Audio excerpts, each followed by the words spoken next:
دیکھتی آنکھوں اور مسکراتے لبوں کو میرا خلوص برا سلام۔ اصحاب کہف کا غار کس شہر میں موجود ہے اور کیا اصحاب کہف کی قبریں اسی غار میں موجود ہیں؟ یہ وہ تمام سوالات ہیں جن کا جواب اس ویڈیو میں دینے کی کوشش کی جائے گی۔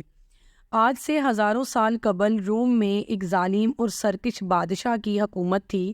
اس کی حکومت میں جو شخص بھی اس کی پیروی نہ کرتا اور بت پرستی سے انکار کرتا تو وہ اسے قتل کروا دیتا۔ اس شہر میں کچھ توحید پرست نوجوان رہتے تھے۔ انہوں نے بت پرستی سے انکار کر دیا تو بادشاہ غضبناک ہو گیا اور ان نوجوانوں کو اپنے دربار میں بلا کر وجہ پوچھی تو نوجوانوں نے توحید کا اقرار کیا اور کہا کہ ہم تو صرف ایک اللہ ہی کی عبادت کرتے ہیں اور اللہ کے سوا ہرگز کسی کے آگے سر نہ جھکائیں گے۔ اس بہادری کو دیکھ کر بادشاہ کا دربار نعرہ توحید سے گونج اٹھا۔ دراصل یہ نوجوان شہر کے ایک اعلیٰ قبیلے سے تعلق رکھتے تھے اور اپنے خاندان کے بہادر سپوت تھے۔ انہوں نے کھلے عام بادشاہ کے مشرکانہ مذہب کا انکار کر دیا۔ دقیانوس نے ان نوجوانوں کو 3 دن کی مہلت دی اور کہا کہ اپنے مذہب سے پھر جاؤ ورنہ تم لوگوں کو سولی پر چڑھا دیا جائے گا۔ جب 3 دن کی مدت ختم ہوئی تو وہ لوگ رات کے وقت کچھ ضروری سامان لے کر علاقے سے باہر نکل گئے۔ چلتے چلتے وہ پہاڑی علاقوں میں جا پہنچے اور ایک غار میں کچھ دیر آرام کرنے کے لیے لیٹ گئے، جہاں انہیں گہری نیند آ گئی۔ اس لیے انہیں اصحاب کہف یعنی غار والے اور 7 سلیپرز بھی کہا جاتا ہے۔ یہاں اللہ تعالیٰ نے انہیں معجزاتی طور پر گہری نیند میں مبتلا کر دیا، اور جب بادشاہ کو یہ خبر ملی کہ انہوں نے اس غار میں پناہ لی ہے تو بادشاہ نے حکم دیا کہ غار کے دہانے کو پتھروں سے ڈھانپ دیا جائے تاکہ ان کو آنے والے لوگوں کے لیے نشان عبرت بنایا جا سکے۔ وقت گزرتا گیا، موسم بدلتے گئے اور یوں 300 سال سے بھی زیادہ کا عرصہ گزر گیا اور ملک کا بادشاہ بھی تبدیل ہو گیا۔ اب یہاں پہ ایک نیک بادشاہ کی حکومت تھی۔ کفر و بت پرستی بھی ختم ہو چکی تھی، لیکن اس علاقے کی ایک جماعت نے مرنے کے بعد زندہ ہونے اور قیامت کے آنے کا انکار کر دیا۔ لہٰذا بادشاہ بیدروس نے اللہ سے دعا کی کہ ان لوگوں کو ہدایت نصیب فرمائیں۔ اللہ کے حکم سے نیند میں سوئے ہوئے اصحاب کہف بیدار ہو گئے۔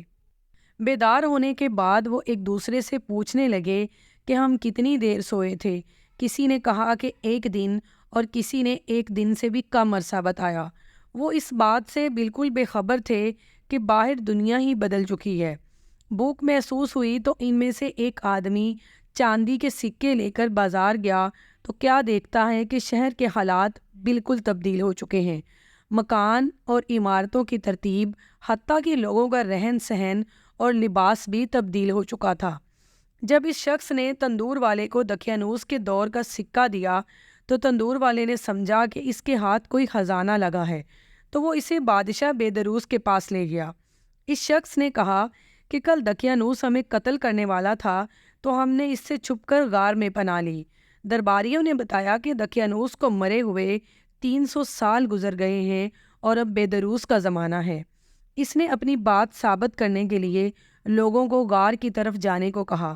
جب اصحاب کہف نے غار کی طرف لوگوں کو آتے دیکھا تو سمجھے کہ شاید دقیانوس کی فوج نے انہیں ڈھونڈ لیا ہے، لہٰذا وہ اللہ سے دعا کرنے لگے۔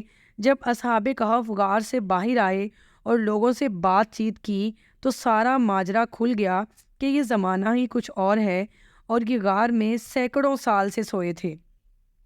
یہ معجزہ دیکھ کر لوگ حیرت زدہ ہو گئے اور سجدے میں پڑ گئے، اور لوگوں کو اس بات پر یقین آ گیا کہ جو اللہ ان لوگوں کو اتنے سال سلانے کے بعد دوبارہ زندہ کر سکتا ہے تو مرنے کے بعد بھی وہی زندہ کرے گا۔ اس کے بعد اصحاب کہف نے بستی والوں کے لیے دعا کی اور دوبارہ اپنی غار میں تشریف لے گئے۔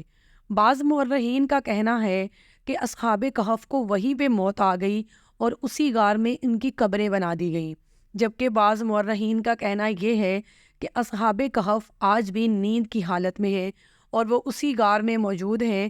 قرب قیامت میں جب امام مہدی دجال کا خاتمہ کرنے کے لیے تشریف لائیں گے تو اصحاب کہف بھی اپنی غار سے نکلیں گے اور لشکر میں شامل ہو جائیں گے۔